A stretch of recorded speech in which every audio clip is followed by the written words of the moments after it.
What's up, everybody? This is Jason from Straight Edge Nights, and we're here at the Houghton Era booth. Houghton Era Outdoors. You know why I had you say it? Because I feel like every time I try to say it, I mess it up, and you're always like, Jason, it's Houghton. Houghton. Just think of pizza dough. Yeah. Think of pizza dough.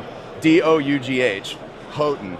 Houghton, Michigan. Pizza. That's where we're from Michigan. I always say Houghton or Houghton. Houghton Era. Yeah. I don't know why I keep going back to it. And I'm like, and I feel bad. I'm like, Aaron's told me a million times how Just to say think of this. dough, like dough. Ho. Depends where you're Like from dough. in the country. Yeah. And then that determines how you say it. Yeah. Well, guys, we're here at Blade Show Texas 2025. What did you bring to the show? Well, we got a couple new designs. Well, one kind of new design, and then we do have one new design. So we have our this is called the Kutney. It's Polish slang for kitchen. So this is our camp kitchen hybrid. So you can chop a tree down with it. We got a EDC RV2 in this with a 59 Rockwell, 58, 59. They're coming out, and you can chop a tree, baton your wood, and chop your onions and your potatoes. You could even get up there and process a hog or a deer if you needed to, but this thing will do it. We just did some customs. We tried. This is kind of like our rough cut series. We're doing like a vinegar patina. We're gonna mess around with some acid.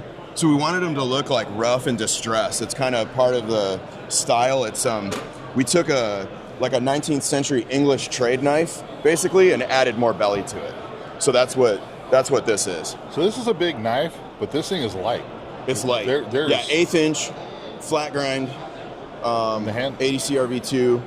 the handles aren't. The handles vary. We were just kind of messing around to So see this is a thinner handle, but that feels really good. Like, really nice. You could. This is where it started too big, and then it's kind of progressed into a little bit smaller of a piece. Yeah, those are a little bit bigger. They're like 1 inch bigger on the end. But that feels good too. Like A little bit bigger handle. that's great. Like they both, like from the biggest to the thinnest, they both feel awesome. Like I guess depending on what you're doing, like if you want to shave some weight for hiking, go with a thinner handle. Or we're gonna move forward with this size because this is what everybody seems to really like. We made the bigger ones. This was actually, we did a few prototypes and then we did a small run with a couple different sizes because we're kind of still like testing them and everything. But these big boys are gnarly. Like this tip will not break. I literally took this thing to my oak stump and was prying and popping oak up with this, and they won't break. So they're coming out good. Some of them I profiled a little thinner, so I wouldn't. These are pretty good, but there's one that's thinner. Like this one, I probably wouldn't pry with it. I made a couple thinner just for the, because you're going to use it in the kitchen mostly, and like, you can baton your small wood and, do some notches and whatever. But they're lightweight. So if somebody orders one of these from you, can they request a thicker tip or a thinner tip from you? Or in the future, are they all going to be? They're all going to, I'm trying to get them all as consistent as I can. Yeah. But what I'm actually trying to practice is a compound grind. So I'm taking it consistent and then I'm coming out at the tip a little bit so it has a more robust tip on it. So we're leaving a little more meat up here. So you can see like the grind line is a little bit more convexed up here and it's thicker than it is right back here. I don't know if you can tell, but it kind of comes out at the, if you can focus on that tip. I don't know. So that's what I've been trying to do with these because I don't want to have any break. Yeah. Obviously, if you break one, let us know and we're going to replace it.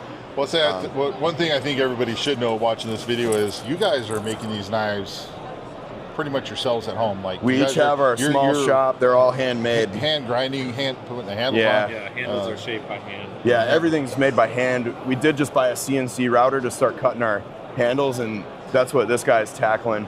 Because it's too much work. We can't even keep up. We have our C-Cot design. So a lot of you guys have seen this. This was on Gideon's Tactical, featured a few months ago. Me and him were out in Wyoming, and we put these things through the ringer. And my other buddy in Florida did a whole deer with one of these. We're using CPM 154. We do have some custom MagnaCut ones that we did for the show. We've got 6 in MagnaCut, all different color handles, and a coyote brown sheath. But we usually use CPM 154. The MagnaCuts are Rockwell that is 61. And we've already gotten some comments like, why aren't you guys going 63, 64? It's like, I don't want an edge that hard out in the field in case something did happen. If you get a chip, they're just impossible to field sharpen. They're just difficult. So we came down, I'd rather have more pliability and a little bit less edge retention and be able to maybe give it a quick honing in the field. It's still gonna be difficult. You're talking a 61 Rockwell, that's really hard. Yeah. So we didn't go that high. I've been talking to other makers and they're having really good luck with their MagnaCut at 61. It's kind of a sweet spot. And everybody's like, 63, 64, because it can handle it. Cool, yeah, it can handle it, but I mean, we're still learning and experimenting, so I wanted to kind of play it safe on them. Yeah. And they're harder than these. These are holding up super good. And then these are 59 Rockwell on CPM 154. And then so these are MagnaCut at a 61. These are gonna have way better edge retention, you know? So that's kind of how we were thinking about the process with these. So these are $235. These are always $170 on our website. We've got our Kermit.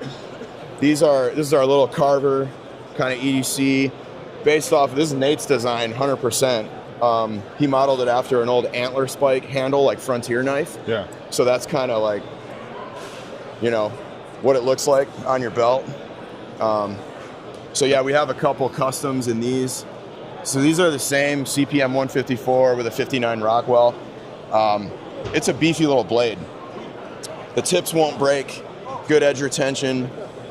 We haven't had any, like, we've had nothing but good feedback, like the ergonomics and everything. Yeah, I they did a fit whole the hand review on real it. good. I like it. It's just a tough little, like, cut your boxes open, keep it in the truck, put it on your fishing tackle, like your chest pack.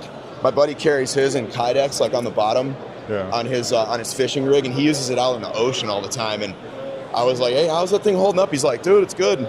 It's probably thrashed because he like uses his stuff, but he, you know. So yeah, it's fun, man. I feel like and then we got our this is our like flagship knife, our Tops Brush Wolf. This is kind of what helped get us started. We had submitted the design to Leo and Craig, and Leo liked it. They ended up running this thing 5 years ago. So we've got a few of these in stock. These are $200. Tops has them as well. There's only a few. I think there's only 5 at the show right now. Because Tops has 2, we have 3. We've got some custom Kydex and leather. We do everything in-house. We do our leather and our Kydex as well in-house. And then this bad boy, Jason, you got one of these. Yes, I do. I got one of these too. Yeah, these are out of stock. These are done. This is Nate's personal one. We just had our design on display so people can look at it. We're still trying to decide if we're gonna tackle the project of making this in-house or if we're gonna have Tops do another run for us. Yeah. So that's one of the things we have to talk about with those guys. That's what these are both. This is the Solidago. Yeah, they're both fantastic. This is our like Parang machete. We got jimping up here so you can, and a nice big choil so you can reverse your thumb, use it as a draw knife out in the field. You can make a bow with it. You can baton all your firewood. You can strike your ferro rod right here. Brush Wolf's got a 90 section on it. All our knives have a 90 section except for these. I just didn't grind the spines on these, but yeah. So all of our knives have a 90 spine, or at least a section where it's 90. And awesome. Yeah. All right. Well, where can everybody find you guys out on the socials there? We're on Facebook, Instagram, Houghton Era Outdoors. Come get a koozie. This is our business card. We have our HoughtonEraOutdoors.com is our online store, and we do drops. So a lot of our stuff it'll say 0 available because we have a run in the works.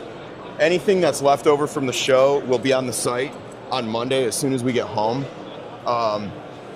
So our March drop ended up here because we haven't been able to keep up, and then my shop needed a complete overhaul because it was almost falling over in Florida from the hurricane. Oh yeah. So I've been getting my whole shop reframed and everything's covered in dust. And thank God I got stuff done 2 weeks ago. But it's been a challenge, man. So we're just stoked to be here because I've been seeing you guys on Facebook and stuff, posting and working hard at it, and Sometimes like I want to just shoot messages or call you just to BS with you, and I'm like, man, they're busy trying to get ready for Blade. I'm not gonna bother them. Yeah, it's been crazy. Like he's troubleshooting the CNC. We got it running. We made some wood handles just to get it going, and he's like figuring that out, and that's gonna save us a bunch of time. So instead of doing like 20-piece drops, hopefully we're gonna be able to do like 35, 40, 50-piece drops because it's 100. We'll see. You'll get there, buddy. But we'll get there eventually. But yeah, like we literally just have 5 of these.